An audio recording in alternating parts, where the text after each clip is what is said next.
ఇంగ్లీష్‌లో మాట్లాడాలంటే భయమా? మీలాంటి వాళ్ళ కోసమే spoken English personal training classes వెంటనే జాయిన్ అవ్వండి. తనుందని నాకు తెలియకుండా నేనున్నానని తనకు తెలియకుండా చాలా బాగా మేనేజ్ చేసావే. ఎంత మోసం చేసావు ప్రమోద్ మమ్మల్ని. సుజన నీకు అంతా నేను తర్వాత డీటెయిలింగ్ గా చెప్తాను. తర్వాత ఏం లేదు ప్రమోద్, ఇంకా అసలు తర్వాత ఏం లేదు. అక్కడికి ఎందుకు వెళ్ళావు? ఫ్యూచర్ అంతా నీతో ఊహించుకుంటే నువ్వు ఫ్యూచర్ తర్వాత అంటావేంటి? చెప్పింది నమ్మకు. నేను ప్రేమించాను, నేను ఇద్దరిని పెళ్లి చేసుకున్నాను, నాకు ఇద్దరూ కావాలి అన్నది చాలా foolish decision and it is against law. అంతే సింపుల్. మేడం ఎటువంటి పరిస్థితుల్లో నేను వాళ్ళిద్దరిని వదులుకోను మేడం. కోర్టులు ఏం చెప్తున్నాయి, సెక్షన్స్ ఏం చెప్తున్నాయి, ఇవి కూడా ఒకసారి తెలుసుకుందామండి. అవన్నీ నాకు తెలియదు మేడం. ప్రమోద్, తెలియదంటే కుదరదండి. మన సమాజంలో ఉన్నాం, మనమేమి అడవుల్లో ఉండట్లేదు, సమాజంలో ఉన్నాం. మనకంటూ ఒక చట్టం, న్యాయం అన్నీ ఉన్నాయి. వాటికి లోబడే మనం అందరం బతకాలి. ఎవరిష్టానికి వాళ్ళం బతకడానికి ఇదేమన్నా అడవనుకుంటున్నారా? మనుషుల మధ్య ఉన్నామండి మనమంతా. ఇంకా మీరు పాడిందే పాట, ఇదే పాట. కాల్ మొదలు పెట్టిన కానించి నాకు మీ ఇద్దరంటే ఇష్టం, మీ ఇద్దరితో ఉంటా. మళ్ళీ అదే ఇష్టం ఇంకొక ఆమె చూపెట్టి ఇదేమన్నా అభిమాన నటులను మార్చుకోవడం అనుకుంటున్నారా? పెళ్ళంటే చేసుకునేది ఇద్దరినే కదా మేడం, ఎంతమంది అయినా ప్రేమించవచ్చు కదా మేడం. ప్లీజ్ మేడం, వింటున్నావా? కాదు మేడం, వాళ్ళని ఎందుకు మీరు ఇలా టార్చర్ పెడుతున్నారు మేడం మీరు?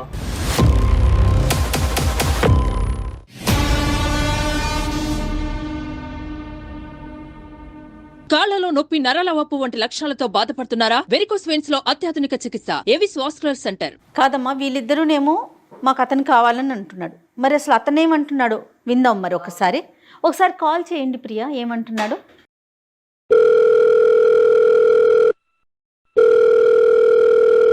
హలో, హలో ఏమండి? చెప్పు, ఎక్కడున్నావు? ఇంటికి ఎప్పుడు వస్తున్నారు? నువ్వు ఎక్కడున్నావు ఫస్ట్ అది చెప్పు. నువ్వు ఇంటికి ఎప్పుడు వస్తున్నావు? నేను ఇంట్లోనే ఉన్నాను. నువ్వు ఎక్కడున్నావు? ఇంట్లో లేవే నువ్వు? అవును, ఇంట్లో లేను. నువ్వు వెళ్ళిపో అని చెప్పావు కదా. వెళ్ళిపో అని చెప్తే వెళ్ళిపోతావా? అవును. నీ ఇష్టమా అంతా? నేను ఎక్కడికి వెళ్ళిపోవాలి మరి? వెళ్ళిపో అంటే వెళ్ళిపోతావా? నీ ఇష్టమా అంతా? పాప ఎక్కడుంది? నువ్వు ఎక్కడ? నా దగ్గర ఉంది, పాప కూడా నా దగ్గరే ఉంది. ఫస్ట్ నువ్వు ఇంటికి రా, మాట్లాడదాము. ఫోన్ లో ఎన్ని మాట్లాడడానికి కాదు, నువ్వు ఫస్ట్ ఇంటికి రా. నువ్వేం చెప్పావు నన్ను? సరే చేశాను, చెప్పాను కదా, ఒప్పుకున్నాను కదా. లేదు, ఇంటికి రా. లేదు, నేను రాలేను. నాకు ఏదో ఒకటి న్యాయం చెయ్యి, నువ్వు నేను ఇంటికి వస్తాను. కానీ అప్పటి వరకు నేను రాలేను. నోరు మూసుకుని ఇంటికి రా. పాప టెన్షన్ పెట్టకురా. నేను రానండి. నీ మీద ఎంత ప్రేమ పెట్టుకున్నా తెలుసా? నువ్వు నన్ను ఎంత మోసం చేసావు తెలుసా? ప్లీజ్ ఊరికే ఏడ్చి నన్ను ఇరిటేట్ చేయకు. ఊరికే ఇట్లా ఏడ్చి నేను అమ్మ వాళ్ళని కూడా వదిలేసి వచ్చాను తెలుసా? నేను ఇప్పుడు నువ్వు నన్ను ఎంత ఏడిపిస్తున్నావు తెలుసా? పాప ముఖం చూసాను. నువ్వు అసలు నువ్వు ఎందుకు ఇలా చేస్తున్నావు నాకు అర్థం కావట్లేదు. పాప ముఖం చూసాను కాబట్టి నేనేం అనట్లేదు. నిన్ను ఎప్పుడు ఏడుస్తూనే ఉంటావు. వెళ్ళగొట్టావు నన్ను. ఎవరికి చెప్పుకోవాలి నేను? నేను అమ్మ వాళ్ళ ఇంటికి వెళ్ళాను. ఏడు బాబు, ఏడు బాబు, ఏడు బాబు, నన్ను ఏడ్చుకో, ఇరిటేట్ చేయకు నన్ను ఊరికే. పాప ఎక్కడుంది? నువ్వు ఎక్కడ ఉన్నావు? నేను న్యాయం కోసం వచ్చాను ఇక్కడికి. ఎక్కడికి వెళ్ళావు? పోలీస్ స్టేషన్కి వెళ్ళావా? వెళ్ళు. ఏం నాకేం భయమా? ఎవరు కావాలి నీకు? ఫస్ట్ నీకు ఎవరు కావాలి? తను కావాలా నేను కావాలా? నేను ఏ పరిస్థితుల్లో తను చేసుకోవాల్సి వచ్చిందో నీకు చెప్పాను కదా. నీకు చెప్పకపోతే అది తప్పు అవుతుంది. నీకు చెప్పాను కదా. చూడు ప్రియా, నా మాటను, నువ్వు ఎక్కడ ఉన్నావు కరెక్ట్ గా చెప్పు. నాకు ఊరికే నాకు మెంటల్ ఎక్కించుకో. న్యాయం కోసం వచ్చాను ఇక్కడికి. న్యాయం కావాలంటే ఎక్కడికి వెళ్ళావు? నేను సుమన్ టీవీ దగ్గరకు వచ్చాను. నీకు ఎవరు కావాలి? నేను కావాలా, సృజన కావాలా? ఇప్పుడు అదంతా కాదు. అవును, నాకు కావాలి ఫస్ట్. నేను కావాలా, సృజన కావాలా ఫస్ట్? తన గురించి నీకు ఎందుకు ఇప్పుడు? అవును, ఇక్కడే ఉంది సృజన కూడా. తన అక్కడ ఎందుకు ఉంది? అవును, మేమిద్దరం వచ్చాము ఇక్కడికి. తన అక్కడ ఎందుకు ఉంది? ఉంది. మాట్లాడు, టెన్షన్ పెట్టకు నాకు. ప్రమోద్, నేను సృజన అని మాట్లాడుతున్నాను. హలో, నువ్వేనా? సృజన అని మాట్లాడుతున్నాను ప్రమోద్. తనుందని నాకు తెలియకుండా నేనున్నానని తనకు తెలియకుండా చాలా బాగా మేనేజ్ చేసావే. ఎంత మోసం చేసావు ప్రమోద్ మమ్మల్ని. సుజన నీకు అంతా నేను తర్వాత డీటెయిలింగ్ గా చెప్తాను. తర్వాత ఏం లేదు ప్రమోద్, ఇంకా అసలు తర్వాత ఏం లేదు. అక్కడికి ఎందుకు వెళ్ళావు? ఫ్యూచర్ అంతా నీతో ఊహించుకుంటే నువ్వు ఫ్యూచర్ తర్వాత అంటావేంటి? చెప్పింది నమ్మకు. నమ్మద్దేంటి? నీ ఫోటోలు ఉన్నాయి, నీ పెళ్లి ఫోటోలు ఉన్నాయి, పాప ఫోటోలు ఉన్నాయి, ఇంకేం కావాలి? నమ్మద్దంటావేంటి? సుజన, నేను నీకు తర్వాత అంతా ఎక్స్ప్లెయిన్ చేస్తాను. నువ్వు అక్కడి నుంచి వచ్చేయి ఫస్ట్. నువ్వు ఎక్స్ప్లెయిన్ చేయడానికి ఏం లేదు ప్రమోద్. మేము సుమన్ టీవీకి వచ్చాము. సుజన, నా మాట వాళ్ళు మాట్లాడతారు నీతో. ఏదైనా సరే ఫర్దర్గా చూస్తాను ప్రమోద్. నిన్ను ఊరికే వదిలేది లేదు. హలో ప్రమోద్ గారు, నమస్తే అండి. నమస్తే అండి. ఇది సుమన్ టీవీ లీగల్ అడ్వైజ్ అనే ప్రోగ్రామ్కి ప్రియా అండ్ సృజన ఇద్దరు వచ్చారు. వాళ్ళకి ఖచ్చితంగా ఒక న్యాయం జరగాలి, ఒక సలహా కావాలని వచ్చారు. నాతో పాటు అడ్వకేట్ వెంకటేశ్వరి గారు. అలానే నేను చెప్పేది ఫస్ట్ వినండి. మీరు ఫస్ట్ మీరు చూసుకునేది అది మీ ఇంటి వరకు అండి. మీ ఇంటి వరకు లేదు సమస్య, స్టూడియో దాకా వచ్చింది. హలో హలో ప్రమోద్, నేను కృష్ణకుమారి మాట్లాడుతున్నాను. మేడం ప్లీజ్ ఏమనుకోకండి మేడం, ఇది మా ఫ్యామిలీ మ్యాటర్ మేడం. మేము మాట్లాడుకుంటాం, మేము సెటిల్ చేసుకుంటాం మేడం. మీరు ఇన్వాల్వ్ కాకండి ప్లీజ్. మేము ఇన్వాల్వ్ అవ్వమంటే కుదరదండి. అవ్వద్దు అంటే ఇన్వాల్వ్ అయ్యేలాగా మీరు చేశారు. మీరు ఒక పెళ్లి చేసుకుని ఒక పాపని కని ఇంకొక ఆమెను పెళ్లి చేసుకొని ఒకళ్ళకొకళ్ళు తెలియకోకుండా మీరు నాటకం ఆడతానంటే ఎలా కుదురుతుంది? అసలు ఇది మీకు న్యాయం కూడా నిజమే, బట్ ఇద్దరిని కూడా నేను ఇక్కడ తక్కువ చేసి చూసుకోలేదు మేడం. నేను అసలు యాక్చువల్ గా చిన్నగా చెప్దాం అనుకున్నాను, ఈ లోపల తెలిసింది అంతే. మీరు దీని ఇష్యూ పెద్ద చేయకండి మీరు. లేదు, నేను ఒక ప్రశ్న వేస్తాను. మీ భార్య ప్రియా ఉన్నారు కదా, అవును. ఆమె మిమ్మల్ని పెళ్లి చేసుకున్న తర్వాత ఇలాగే ఇంకొక అతన్ని పెళ్లి చేసుకుని నేను నెమ్మదిగా నీకు తర్వాత చెప్తాను అంటే మీ రియాక్షన్ ఎలా ఉంటుంది చెప్పండి ఒకసారి. అది ఎలా ఒప్పుకుంటాను మేడం? ఎందుకు ఒప్పుకో? ఇక్కడ ఏదో ఒక సమాధానం వాళ్ళిద్దరికి దొరకకపోతే వాళ్ళు డైరెక్ట్గా పోలీస్ స్టేషన్కి వెళ్తారు. పోలీస్ స్టేషన్ నుంచి విషయం కోర్టుకు వెళ్తుంది. అప్పుడు మీకు ఏం జరుగుతుందో మీకు అర్థమవుతుంది. వారం రోజుల్లో పెళ్లి చేసుకుంది అంటే మీరు ఆ అమ్మాయినికి ఎంత విలువ ఇవ్వాలి చెప్పండి. ఇప్పుడు ప్రియాని మీరు ప్రేమించే పెళ్లి చేసుకున్నారు కదా. అవునండి. మరి ప్రేమించే పెళ్లి చేసుకున్నప్పుడు మీరు ఇంకొకరిని ప్రేమించి వాళ్ళని కూడా దొంగతనంగా పెళ్లి చేసుకోవాల్సిన అవసరం ఏమొచ్చింది సృజనాని? మేడం తను కూడా నాకు నచ్చిందండి. ఇప్పుడు నేను ఒకటి అడుగుతాను, నాకు నచ్చింది, నా మనసుకు నచ్చింది, చేసుకున్నానండి. అట్లా నచ్చుతారు నాయన. ఇప్పుడు వీళ్ళిద్దరు సృజన అయిపోయింది, తర్వాత ఇంకెవరూ నచ్చరని గ్యారంటీ ఏంటి? లేదు మేడం, నాకు వీళ్ళిద్దరంటే ఇష్టం మేడం. ఇంకెవరిని చేసుకోను, నాకు ఇంకెవరు ఇష్టం లేదు, నాకు ఇంకెవరు వద్దు. అలా కాదు. ఇప్పుడు ప్రియాని గనక మీ అమ్మ వాళ్ళు మీ నాన్న వాళ్ళు నీకు ఇష్టం లేకుండా నీకు కానీ పెళ్లి చేసి ఉంటే బలవంతంగా, నాకు ఆమె మీద మనసు రావట్లేదు, మా ఇంట్లో వాళ్ళు చేసిన తప్పు ఇది, మీరు చేసిన దానికి మీరే సమాధానం చెప్పండి అని ఇంట్లో వాళ్ళని మీరు ఇంకో పెళ్లి చేసుకున్నారు అంటే ఎంతో కొంత అంటే విలువ అర్థమో ఇవన్నీ ఉన్నాయని కాదు, మీరు ఒక స్టాండ్ తీసుకోవడానికి మీకు ఒక గ్రౌండ్ ఉండేది. ఇప్పుడు మీరు ఈమెను ఇష్టపడి పెళ్లి చేసుకొని మళ్ళీ అదే ఇష్టం ఇంకొక ఆమె చూపెట్టి ఇది ఏమన్నా అభిమాన నటులను మార్చుకోవడం అనుకుంటున్నారా పెళ్ళంటే? ఇప్పుడు మీ ఇంట్లో వాళ్ళు వస్తారు, ఇప్పుడు ఆ అమ్మాయి వాళ్ళ ఇంట్లో వాళ్ళు కూడా వస్తారు.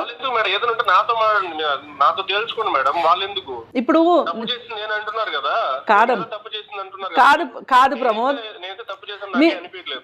మీ ఇంటి పేరు చెప్పండి ప్రమోద్ ఒకసారి. మేడం అవన్నీ వద్దు. అరే మీ ప్రమోద్ సన్ ఆఫ్ అని ఉంటుందా ఒక పేరు? ఉంటదండి.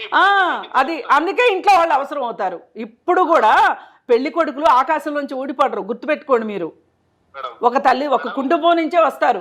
సరే మేడం, మీరు అన్నది కరెక్టే, కానీ నేను మా ఇంట్లో ఇన్వాల్వ్ చేయాలని అనుకోవట్లేదు. ఎందుకు? మీరు నాతో మాట్లాడండి. అలా కుదరదండి. ఇప్పుడు ఫైనల్కి మీరేమంటారు? అసలు సృజనని ఎందుకు పెళ్లి చేసుకున్నారు చెప్పండి, అది చెప్పండి. ప్రియాని ఇష్టపడి పెళ్లి చేసుకుని సృజనని ఎందుకు చేసుకున్నారు? ఆ అమ్మాయి జీవితం ఎందుకు నాశనం చేశారు? పైగా ఆ అమ్మాయికి ఈ సంగతి చెప్పలేదు. చేసుకునేది ఇద్దరినే కదా మేడం, ఎంతమంది అయినా ప్రేమించొచ్చు కదా. అంటే ప్రేమించొచ్చా స్నేహం చేయొచ్చా? ప్రేమకి స్నేహానికి తేడా తెలుసా మీకు? బట్ మేడం వీళ్ళిద్దరిని నేను పెళ్లి చేసుకున్న తర్వాత ఇంకెవరిని చూడలేదు మేడం, నేను ఇంకెవరితోనూ లేను. ఆ విషయము నా అంతరాత్మకు తెలుసు. ఇప్పుడు వాళ్ళిద్దరిలో ఎవరో ఒకళ్ళు ఇంకొక పెళ్లి చేసుకుని నాకు ఇద్దరు భర్తలు కావాలి అంటే మీరు ఒప్పుకుంటారా? ఒప్పుకోను మేడం. నేను ఎందుకు ఒప్పుకుంటాను? ఇది అది అవునండి, మీకో న్యాయం వాళ్ళకు ఒక న్యాయం కదా. కాదు మేడం, ఇప్పుడు నేను జాగ్రత్తగా చూసుకుంటున్నాను కదా, వాళ్ళకి ఇంకేంటి ప్రాబ్లం ఇక్కడ? సరే అండి, మీరు మామూలుగా ఎంత చెప్పినా ఫ్యామిలీ కౌన్సిలర్ గా నేను చెప్పగలిగింది నేను చెప్పాను, మీరు వినేలాగా లేరు. ఇది ఖచ్చితంగా ఒక లీగల్ పాయింట్ లో వెళ్తేనే ఇక్కడ వీళ్ళిద్దరికి న్యాయం జరుగుతుంది. లేదు ఆల్రెడీ స్టూడియోలో ఉన్నారని చెప్పారు. మేడం ఉన్నారు, మేడం మాట్లాడతారు. నేను వెంకటేశ్వరి అడ్వకేట్ మాట్లాడుతున్నాను. మేడం ప్లీజ్ మేడం, రిక్వెస్ట్ చేస్తున్నాను మిమ్మల్ని, దయచేసి మీరు ఇన్వాల్వ్ కాకండి మేడం. ఈ యొక్క కార్యక్రమం ఉద్దేశం ఏంటంటే ఎవరైతే సమస్యతో వస్తారో ఆ సమస్యని పరిష్కరించి అది చట్ట పరిధిలోనే పరిష్కరించి పంపించడం ఈ కార్యక్రమం యొక్క ఉద్దేశం. ఇప్పుడు మీరు ఇన్వాల్వ్ కావద్దు, నన్ను మాట్లాడొద్దు అన్నారు కాబట్టి నేను మీతో ఏమీ మాట్లాడను. ఈ దేశంలో ఉన్నటువంటి చట్టం ఏ విధంగా ఉంటుంది అన్న విషయాన్ని మీకు చెప్తాను. చెప్పిన తర్వాత మీరు డెసిషన్ తీసుకోండి. Decision is yours. ప్రమోద్, మీరు మేడం ఇప్పుడు చాలా చక్కటి పాయింట్ చెప్పారు. మీరు ఎంత స్వార్థపరులంటే నాకు ఇద్దరు కావాలని మీరు మాట్లాడడము, తెలివి తక్కువగా ఆ అమ్మాయిలు ఇద్దరు మీ వలలో పడ్డము, మీది మీరే చూసుకుంటున్నారు కానీ మీరు ఇంకొక ప్రాణిని ప్రపంచంలోకి తీసుకొని వచ్చారు. ఆ పిల్ల భవిష్యత్ ఏంటి అన్న విషయాన్ని ఎవ్వరు కూడా ఆలోచించట్లేరు. అది చాలా తప్పు. దయచేసి మేము ఫస్ట్ వాళ్ళిద్దరితో మాట్లాడతాము, ఆ తర్వాత మా ఒపీనియన్ చెప్తాము.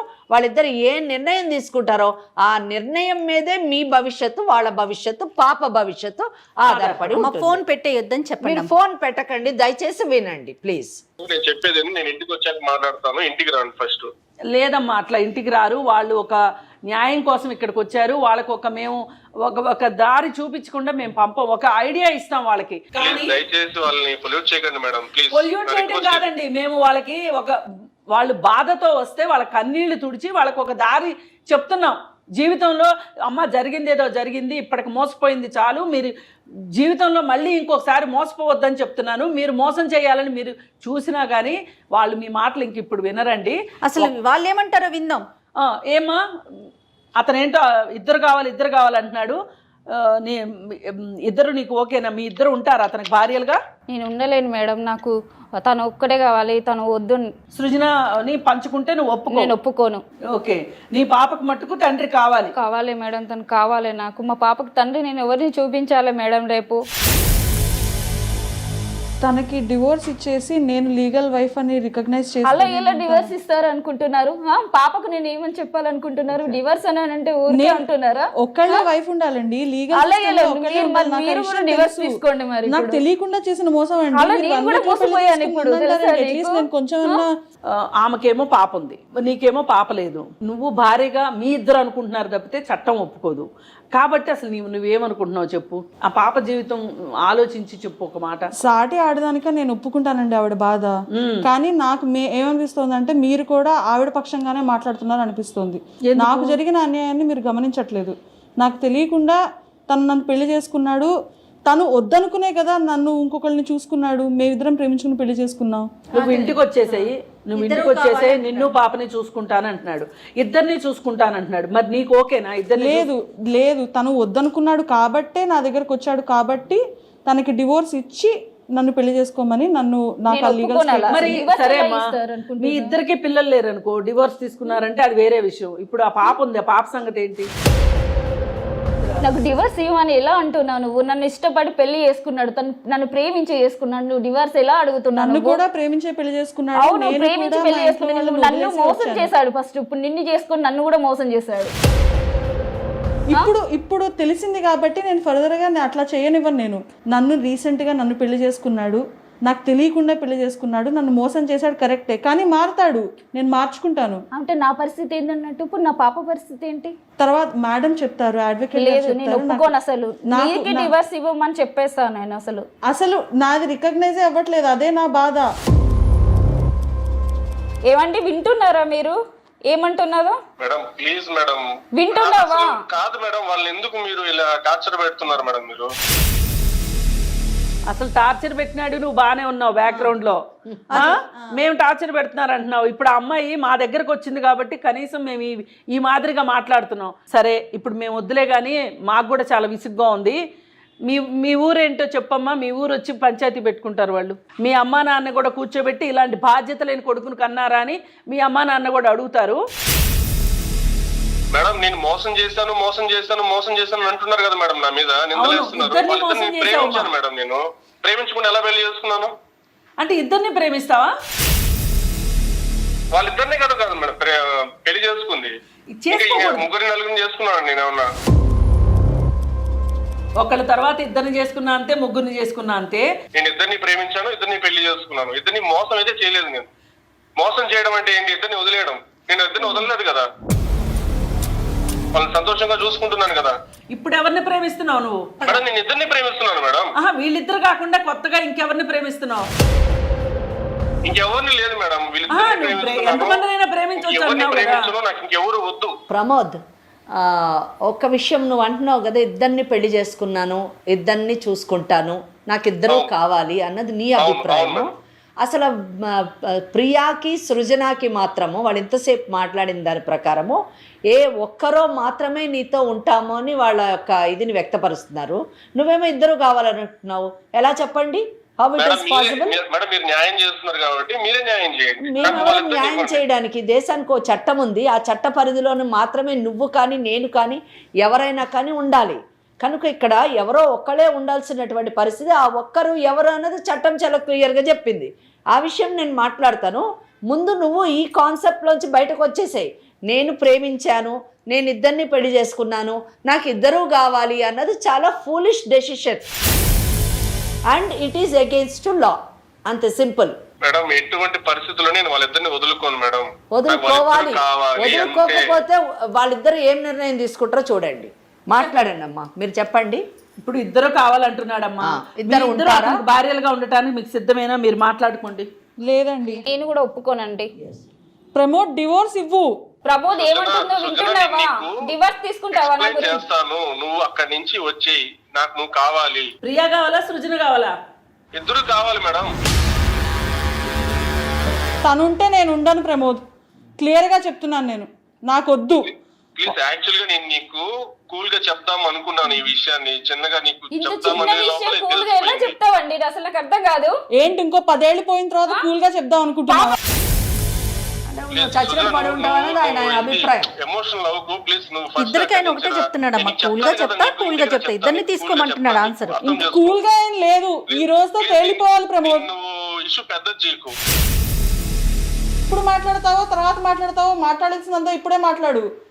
ఈ కాల్ తర్వాత నేను లీగల్ గానే వెళ్తాను, నీకు ముందే చెప్తున్నా. తనుంటే తనన్నా నేనన్నా ఉండాలి, అంతే. ఇద్దరు అంటే కుదరదు. నేను కూడా అదే మాట చెప్తున్నా, తనన్నా నేనన్నా ఉండాలి. అరే మీ ఇద్దరిని నేను ప్రాణానికి ప్రాణంగా ప్రేమించాను. మీకు ఏం కావాలంటే అది ఇచ్చాను. మీకు ఏ ప్రాబ్లం రాకుండా చూసుకుంటున్నాను. ఇంకేంటి మీకు ప్రాబ్లము? అక్కర్లేదు, నువ్వు ఇప్పుడు చెప్తుంటే అర్థమవుతుంది. మేడం మాటలు విన్నాక నీది నిజమైన ప్రేమే కాదు. మోసం చేశాను, నిన్నే మోసం చేశాను. డైవర్స్ ఇప్పిస్తానంటుంది. ఒప్పుకున్నావు, మోసం చేసావని లీగల్ గా వెళ్ళనా పోనీ. మోసం చేసావని ఒప్పుకున్నావు కదా, కాల్ రికార్డ్ కూడా ఉంది కదా. నేను మోసం ఎక్కడ చేశాను? మీ ఇద్దరిని ప్రేమించాను తప్ప. ప్రమోద్ ప్రియా కానీ సుజనాని కానీ మీరు ప్రేమించటం తప్పు కాదు, పెళ్లిళ్ళు చేసుకోవటం తప్పు కాదు. కానీ మా దాకా రావటం మాత్రమే మీరు తప్పు అంటున్నారు. అసలు తప్పేంటి? కోర్టులు ఏం చెప్తున్నాయి, సెక్షన్స్ ఏం చెప్తున్నాయి, ఇవి కూడా ఒకసారి తెలుసుకుందామండి. ప్రమోద్, తెలియదంటే కుదరదండి. మన సమాజంలో ఉన్నాం, మనమేమి అడవుల్లో ఉండట్లేదు, సమాజంలో ఉన్నాం. మనకంటూ ఒక చట్టం, న్యాయం అన్నీ ఉన్నాయి. వాటికి లోబడే మనం అందరం బతకాలి. ఎవరిష్టానికి వాళ్ళం బతకడానికి ఇదేమన్నా అడవి అనుకుంటున్నారా? మనుషుల మధ్య ఉన్నామండి మనం అంతా. ఇంకా మీరు పాడిందే పాట, ఇదే పాట. కాల్ మొదలు పెట్టిన కాడి నుంచి నాకు మీ ఇద్దరంటే ఇష్టం, మీ ఇద్దరితో ఉంటా. ఏమండి, చట్టాలు న్యాయాలు ఏం లేవా? ఇక్కడ జయ గారు, ఇక్కడ చాలా విషయాలు మనము అంటే ఈయన మాటల్లోని మనం పరిశీలించాల్సినటువంటి విషయం ఒకటి ఏంటంటే, ప్రియా కానివ్వండి లేదా సృజన కానివ్వండి, వాళ్ళిద్దరూ మాట్లాడినప్పుడు అంటే లాస్ట్ డిస్కషన్లోని మాట్లాడినప్పుడు ఇద్దరు కూడా ఒక విషయంలో ఖచ్చితంగా ఉన్నారు. ఏ విషయము? ఇద్దరు కలిసి ఉండేటటువంటి క్వశ్చనే లేదు. అవును, ఉంటే ఎవరమో ఒకళ్ళు ఉండాలి, ఇంకొక ఆమెకి డైవర్స్ ఇవ్వాలి అన్నది వాళ్ళ మాటల్లోని వాళ్ళు చెప్పడం జరిగింది. అవును.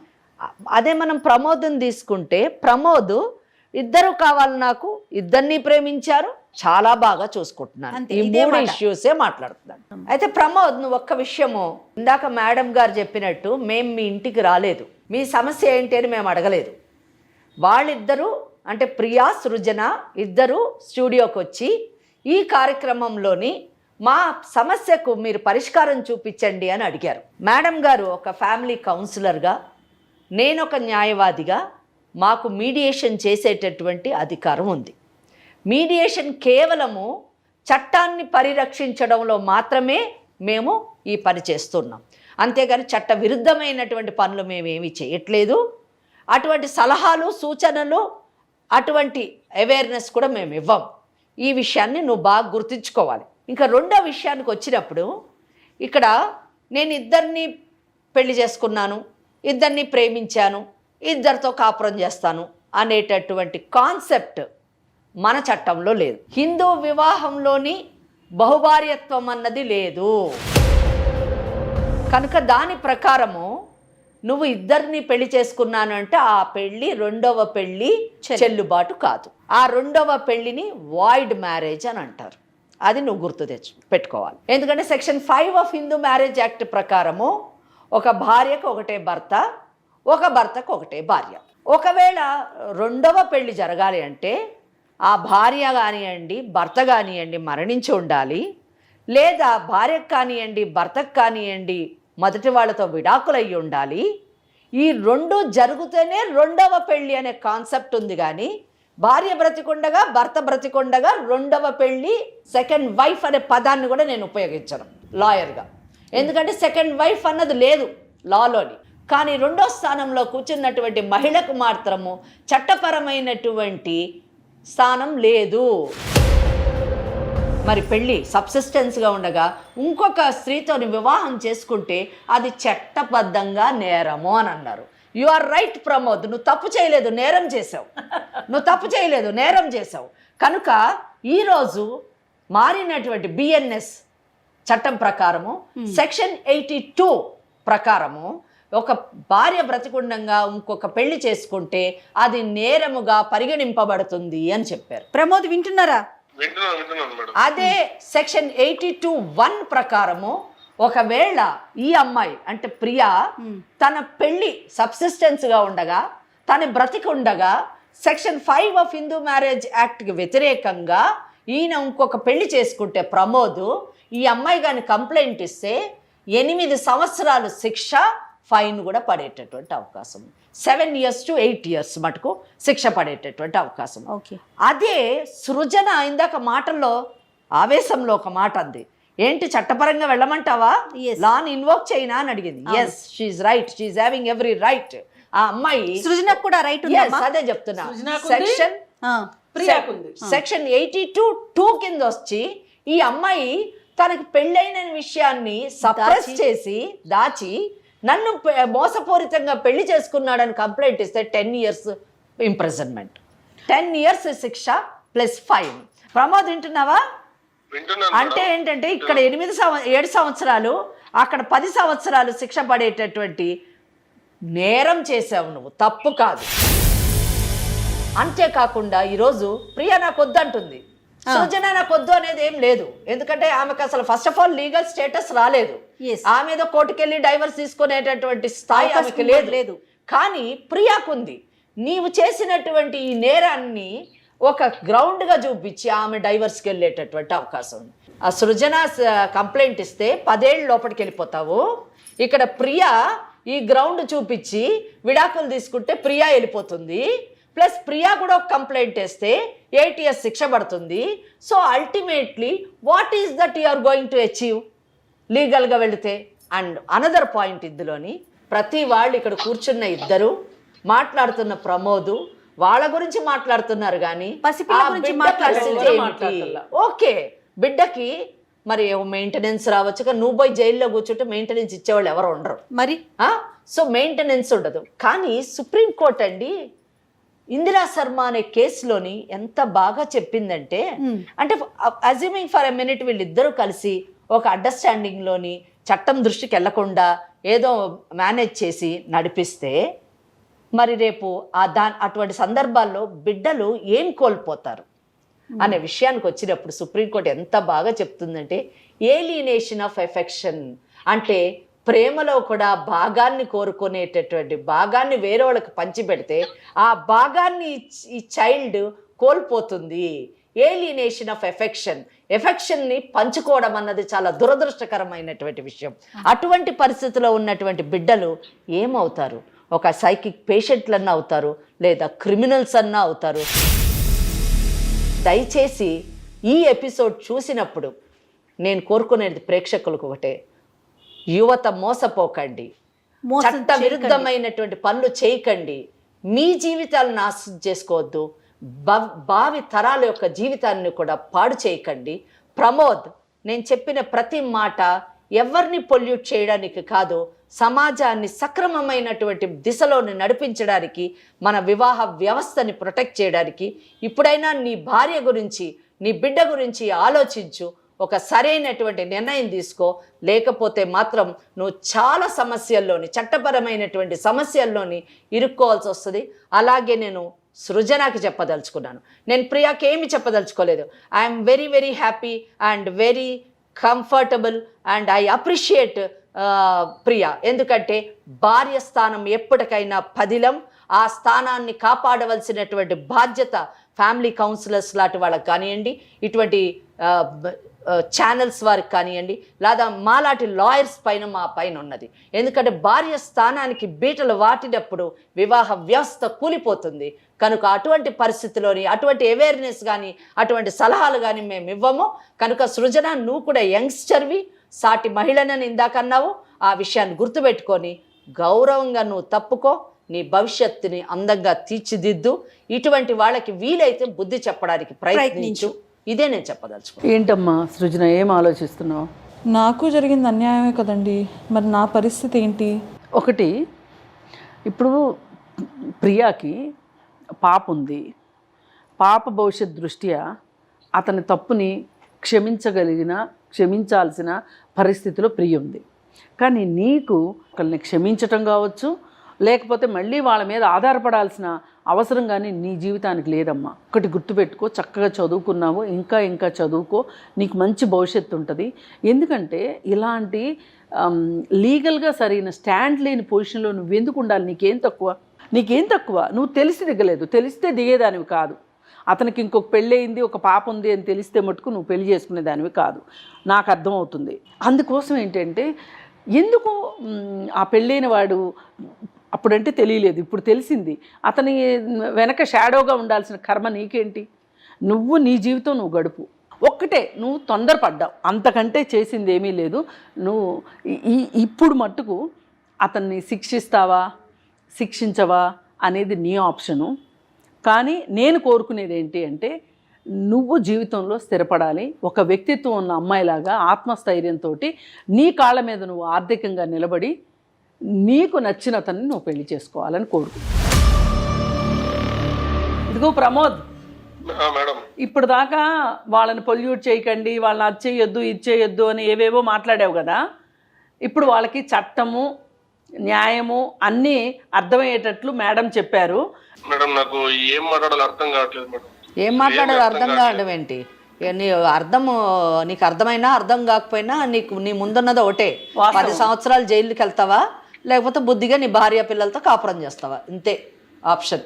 జీవితం అన్న తర్వాత, భార్యాభర్తలు అన్న తర్వాత పరపొచ్చాలు వస్తూ ఉంటాయి, ఇలాంటి ఆకర్షణలకు లోనవుతూ ఉంటారు, దాన్ని ప్రేమని ముద్దు పేర్లు పెట్టుకుంటూ ఉంటారు.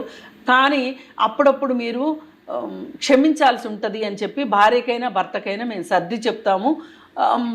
అదే ఉద్దేశంతో, ఎందుకంటే పాప ఉన్నది కాబట్టి మీరు ఎలాగో కని మర్చిపోయినా కానీ మేమైతే ఒక సోషల్ రెస్పాన్సిబిలిటీ తోటి మేము మర్చిపోము. అందుకని పాప కోసం ప్రియాని కన్విన్స్ చేస్తాము. ఇక నుంచి అయినా సరే అతను మారతాడు, మారకపోతే అతని మెడన కత్తి వేలాడుతూనే ఉంటుంది. కాబట్టి అతను సరిగా ఉంటాడు అని నీ వైపు నుంచి మేము ఆ అమ్మాయికి నమ్మకం ఇస్తున్నాము. నువ్వు ఆ నమ్మకాన్ని నిలబెట్టుకుంటే ఒక మంచి కుటుంబం ఉంటుంది, నీ పాపకి ఒక తల్లి తండ్రి ఉంటారు. మరి ఏమంటావు ప్రమోద్? మేడం, నాకైతే ఏం అర్థం అవ్వట్లేదు మేడం. సారీ అయితే చెప్పగలను మేడం, ఇద్దరికి సారీ చెప్తావు. అంటే ఇప్పుడు సృజన ఏమంటుందంటే, ఎట్టి పరిస్థితుల్లోనూ ఆ పాప గురించి అయినా సరే నేను ఆలోచించి నాకున్న స్థానం ఏంటో లీగల్గా నాకు అర్థమైన తర్వాత నేనే తప్పుకుంటాను అని ఆమె చెప్పేసింది. మీరు ఎంత సారీ చెప్పినా మళ్ళీ ఏదన్నా మాయ చేయాలని చూసినా సృజన మాట వినే పరిస్థితిలో లేదు. ఇప్పుడు ప్రియ అయినా ఎంత కోపం ఉన్నప్పటికీ పిల్ల మొహం చూసి నీతో ఉండాలనుకుంటుంది. మరి ఒక నమ్మకాన్ని ఇస్తావా? ఇప్పటికైనా ఇస్తావా? వెరీ గుడ్, ఖచ్చితంగా చెప్పాలి. మరి సృజన, ఐఎమ్ ఎక్స్ట్రీమ్లీ సారీ సృజన, నేను తప్పు చేశాను. ఇక నుంచి అయినా ప్రియాని, మీ పాపని సరిగ్గా చూసుకో. ఇలాంటివి మళ్ళీ చెయ్యకు, చీప్ ట్రిక్స్ చెయ్యకు అమ్మాయిల మీద. Very good, very good, super. ఇప్పుడు ఇలాగే మాట్లాడుతున్నావు, వీళ్ళు ఉన్నారని ఇలా చెప్తున్నాను నువ్వు ఇప్పుడు. పాపం మీద నీ మీద ఇంకా ఒట్టేసి చెప్తున్నా. ఇలాంటి రిపీట్ మళ్ళీ ఇంకొకసారి జరిగిందో నేను అసలే ఊరుకోను, ఖచ్చితంగా ఊరుకోను ఇక. ఒకసారి జరగదు, నా తప్పు నేను తెలుసుకున్నాను. నిజమని ఎలా నమ్మాలి? చూసినా ఇంకెవరు రారు, ఇంకా లేరు, నువ్వు పాప తప్ప. నువ్వు కూడా క్షమించాలి, నేను చాలా బాధ పెట్టాను. నేనేంటో నాకు ఇప్పుడు అర్థమైంది. ఓకే ప్రమోద్, ఓకే అండి. చట్టపరంగా అంటే ఎలాంటి శిక్షలు ఉంటాయి, ఏం జరుగుతుంది అని మేడం పూర్తిగా వివరంగా చెప్పారు. మీకనే కాదండి, ఇది చూసే ప్రతి ఒక్కరికి కూడా ఒక కన్నువిప్పు కావాలి. వీళ్ళకి కూడా ఒకసారి మీరు కొంచెం పర్సనల్గా ఏదైనా అవకాశం ఉంటే ప్రమోద్తోనూ అమ్మాయితో ప్రియతో ఒకసారి కౌన్సిలింగ్ మాట్లాడండి. ఇది మాత్రం అవకాశం ఉన్నా కూడా. తప్పకుండా ఎప్పుడైనా సరే అమ్మా, మీకే ఇబ్బంది ఉన్నా సరే ఒకసారి కాంటాక్ట్ చేయండి. ప్రమోద్ మీరు కూడా ఒకసారి వచ్చి కృష్ణకుమారి మేడంని కలవండి. సరే మేడం. ఓకే అమ్మ, మీరు ఏమన్నా చెప్తారా ఫైనల్గా? కుటుంబం అనే సపోర్ట్ లేకపోతేనండి it is very difficult for women to live in the society. ఆ లివింగ్ అన్నది with in the parameters of లాలో ఉండాలి. లాని దాటి వెళ్ళినప్పుడు వాళ్ళ హక్కులన్నింటినీ కోల్పోతారు. అది నేను చెప్పదలుచుకుంది. రైట్ అమ్మా, థ్యాంక్ యూ సో మచ్ అమ్మ. మీ ఇద్దరు కూడా పార్టిసిపేట్ చేసినందుకు ముందు ఒక మంచి నిర్ణయానికి వచ్చాం. రైట్ అమ్మా, విన్నారు కదా మీరు ఎక్స్పర్ట్స్ సలహాలు కూడా. సో మీ లైఫ్ని మీరు జాగ్రత్తగా లీడ్ చేసుకోండి, ఓకేనా? ఓకే అండి, థ్యాంక్ యూ అండి.